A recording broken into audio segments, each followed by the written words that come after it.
Hello everyone, and welcome back to Dominion 6 to turn 3. The first turn where really anything happens, since the first attacks go out and the first, either disasters or great successes happen. So let's see how we did.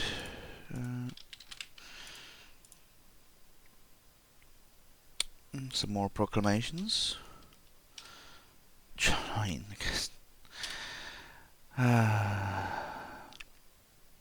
Well, they at least understood the importance of renaming their prophets. And it was a battle, and yeah, I took a bit more losses than I would have liked, but I did win. And also, I apologise for looking at the battle summary first. I know the tradition is to first look at the battle and then look at the summary. But I admit I am the sort of person to do this. I'm going to try in the future to not instinctively click on this and view the battle first, but I make no promises. But let's see how it went, even though we know we won. So my troops lined up, my crossbows. Oh no, I didn't want to really go forward, but I suppose I did tell them to shoot archers, so they probably needed a bit more range.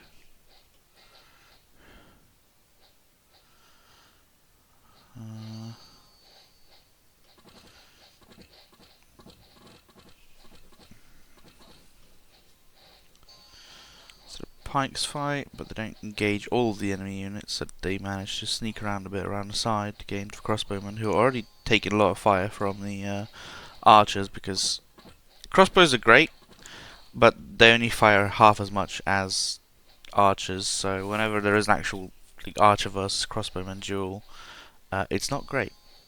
But even though bad things happened here and bad things happened here, we win. How the commander didn't even get engaged. If those 5 men-at-arms got in, it'll all be over very quickly. And you can see a few people got frozen by my prophet and their spells. But anyway, let's quit that. So we've captured a first province, which is fantastic because it gives the main castle at Marignon more resources to pull from, which means I can grow slightly more units in general. We've gained our first paladin, our first mage, who is beginning to research. I'll look at the research screen in a moment to decide sort of what I'm going to be aiming for first, and talk a bit through my thoughts about that. Now, the army is quite badly bruised, but theoretically,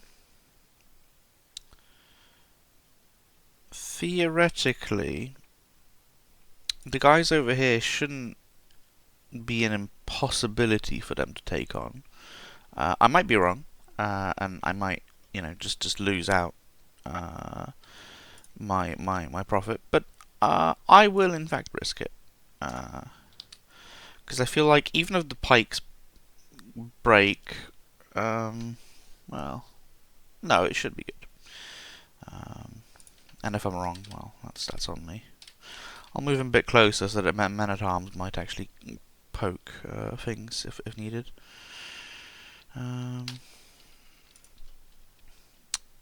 Yeah, let's see. We'll recruit a few more Knights of Chalice. 3 of them this time. It's already more than 2 we could recruit before. And I will probably recruit more assassins,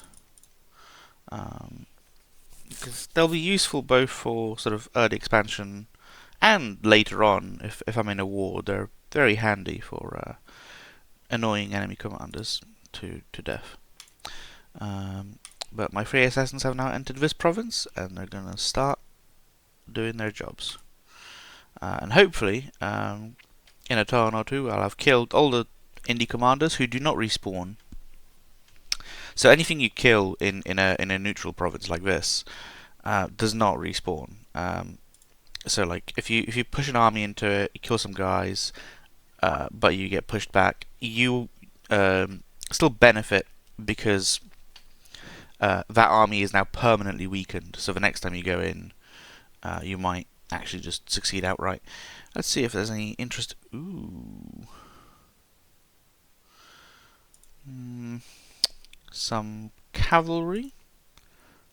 Horse archers, it looks like. I don't know all the mercenary bands off by heart, but they look very interesting.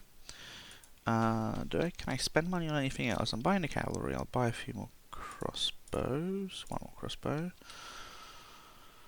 But not much else. So actually, yeah, I might just try and recruit them. Why not?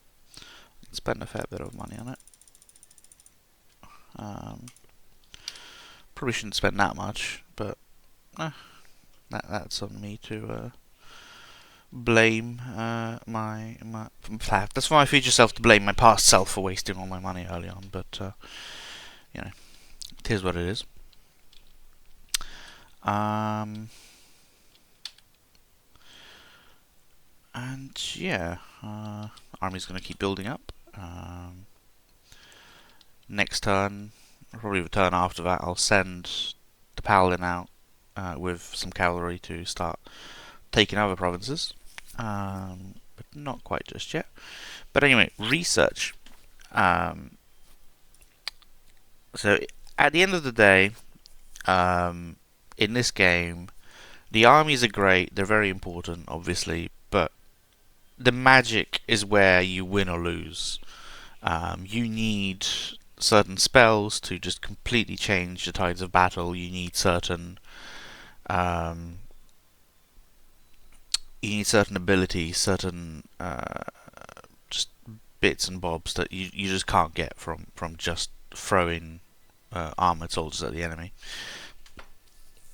So Marignon benefits from a variety of the magic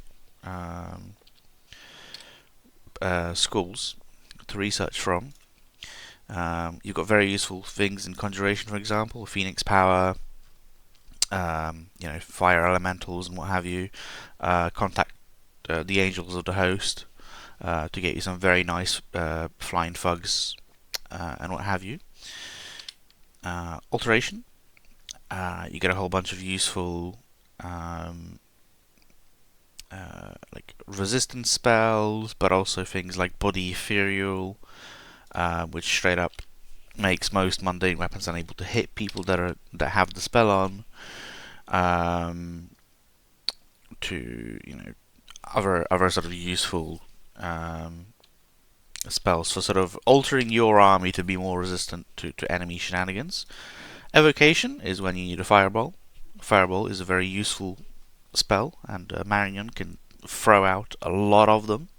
But there are plenty of other sort of offensive spells that are very useful for the nation in here.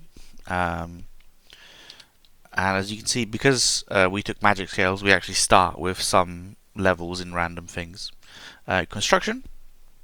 Construction is very useful because you can make various magical items that can give you new capabilities for your mages and for the people new commanders that you put these on. Right now we can only make basic trinkets, but even the basic trinkets are useful. Oh god, my voice. Even the basic trinkets are useful because they give you magical weapons. So even though this is like a very basic sword, it gives you a magical damage, which means you bypass a lot of spells that block mundane weaponry. And again, most of these are nothing to sort of write home about. Sort of, a band of poison resistance and the like. But they're neat. Enchantment is part you're like messing with the enemy army, part you're protecting your own army from various shenanigans. Again, sort of like alteration, but it also has more offensive options in here. Um,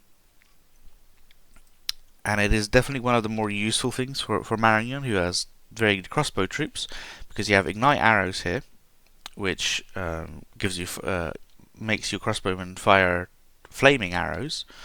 Um, and later on you have the bigger version of it, which is a massive one, and then you have the army wide one somewhere that I don't remember where it is. Um, and what have you. So research uh, is very important to figure out sort of, you know, what you want to grab early. Your first sort of thing that you want to be aiming for with your army before anything else, sort of for the first war and what have you, will set you up how you go down the line. Oh, and thaumaturgy. Um, Thaumaturgy has a lot of spells that do a lot of different things.